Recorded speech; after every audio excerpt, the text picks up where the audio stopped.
terkait kasus TNI dan Polri di Medan. Siapa? Yang Mayor Dedi.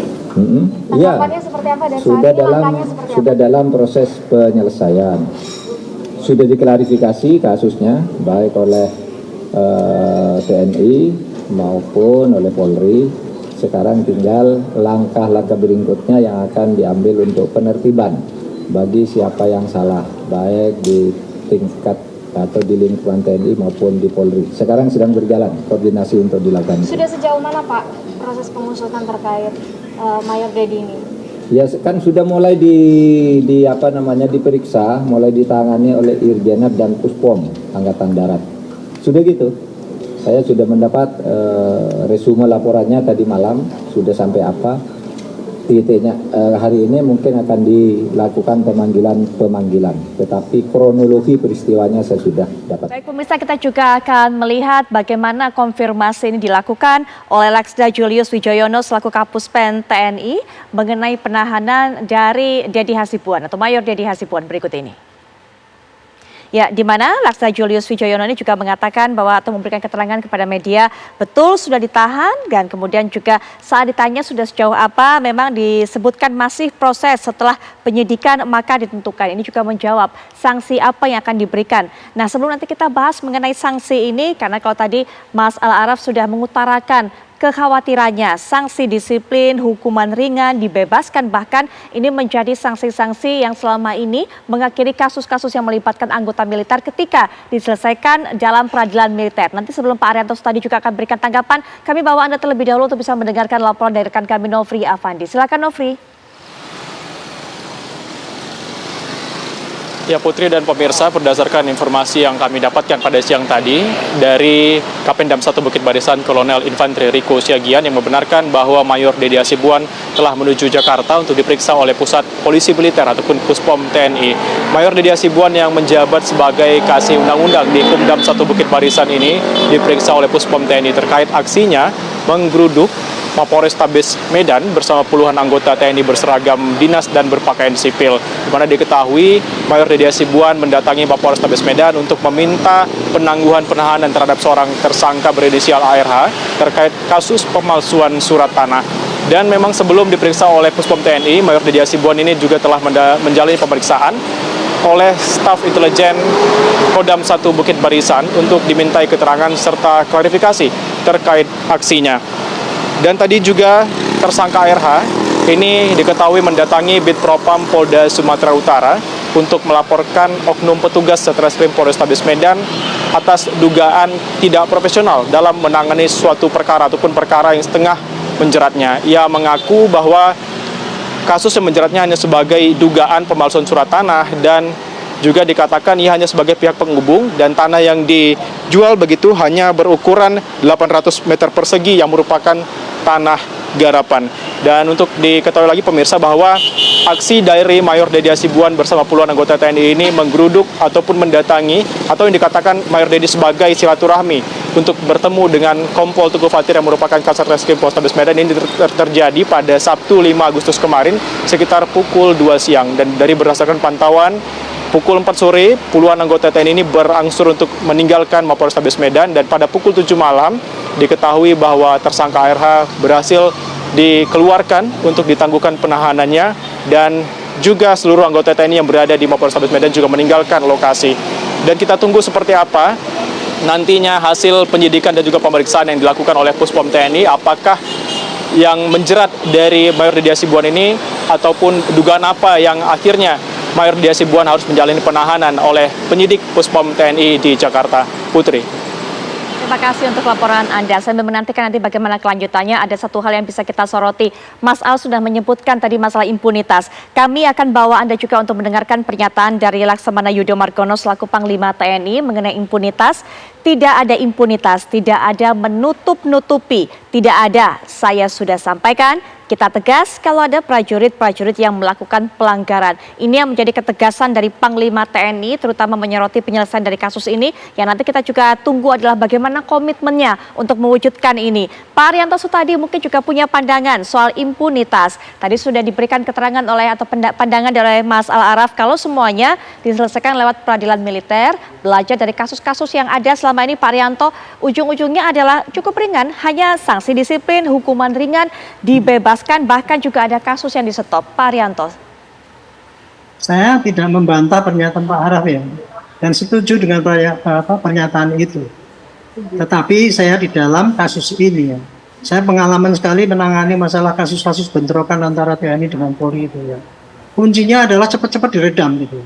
Nah, kalau mengenai aspek hukum itu nanti ya, bagaimana apakah peradilan militer harus diubah dan sebagainya itu biarlah para pakar-pakar hukum yang bicara di luar sana. Tapi kalau saya sebagai Polri ya, utamanya adalah menjaga jangan sampai soliditas Polri itu dengan TNI yang sudah bagus ini dirusak hanya karena perkara sepele ini. Saya anggap ini, bagi saya ini perkara kecil ya. Karena apa?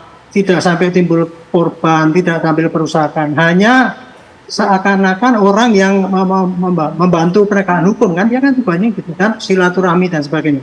Ini menurut saya suatu kemajuan itu di TNI itu, bahwa di prajuritnya juga sudah ada kesadaran dikit gitu ya, tidak brutal seperti dulu itu ya gitu. Dan sekarang ini dari internal TNI sendiri, Panglimanya sudah menegaskan itu tidak ada impunitas. Artinya apa? Dia tidak akan menerapkan pola-pola yang dulu. Kalau pola yang dulu memang iya gitu. Orang sampai membakar Polres ya dipecat gitu, tapi akhirnya dia ternyata tidak sampai jenderal juga misalkan, itu ada terjadi. Nah ini kan dijamin oleh Panglima TNI dan diwujudkan dengan tindakan yang langsung. POM TNI turun, kemudian diperiksa dan sebagainya, pakai disiplin apa tidak, tapi transparan gitu. Saya sangat menghargai ya dan terima kasih sekali karena selama ini ya, kalau menghadapi kayak bentrok kayak gini, saran kami dulu ya, mau coba pola pembinaan tentara itu agak sedikit dirubah. Jangan membebaskan anggotanya itu kalau dalam membela korps walaupun salah pun dibelain gitu. Nah, itu cara pembinaan skop yang keliru itu. Sekarang sudah kelihatan nih, Panglima sudah mengatakan tidak ada ditutup-tutupi, semua anggota yang melanggar akan secara transparan dan sehingga publik bisa melihat. Ini suatu kemajuan besar bagi saya ya. Baik. Tapi dalam kasus ini seperti Pak Polhukam tadi, yang penting udah ditangani kan, sudah settle, masing-masing akan ditertibkan, yang melanggar akan ditindak, dan yang kemudian yang kurang baik akan diperbaiki kan gitu. Baik. Saya kira ini suatu peristiwa ini hikmahnya besar ya, bagi kemajuan untuk pembinaan TNI sendiri, dan kemudian merubah pola-pola yang selama ini sering dalam tanda petik melindungi anggotanya, kalau salah dibenarkan sepanjang itu membela kehormatan kesatuannya. Ini sudah kelihatan bahwa lebih rasional lah gitu. Baik. Ini menurut saya ini pengalaman baik, kemajuan dari TNI maupun anggota kita yang di lapangan juga. Pak Kompol itu profesional, dia tidak emosi dan kemudian akhirnya mau juga melepaskan itu karena toh juga itu hanya suatu diskresi ya, yang tidak mematikan perjalanan hukum berikutnya.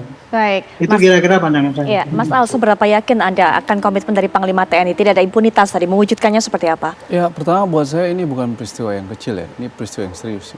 Tindakan-tindakan seperti ini bukan satu kali terjadi, bahkan saya pada level tertentu terjadi serangan seperti terjadi beberapa bulan ini di Kupang, NTT, lalu kemudian di Sulawesi Selatan 2 kali. Yang terus yang keempat ini adalah proses dengan bentuk yang lain terjadi di Medan. Oleh karena itu kita harus melihat ini bukan parsial, tapi secara utuh, bahwa ada persoalan di sini yang harus diselesaikan. Yang pertama tadi benar bahwa persoalan esprit de corps cara pandang yang keliru gitu ya, bahwa seharusnya itu diletakkan kepada organisasi bukan kepentingan individual.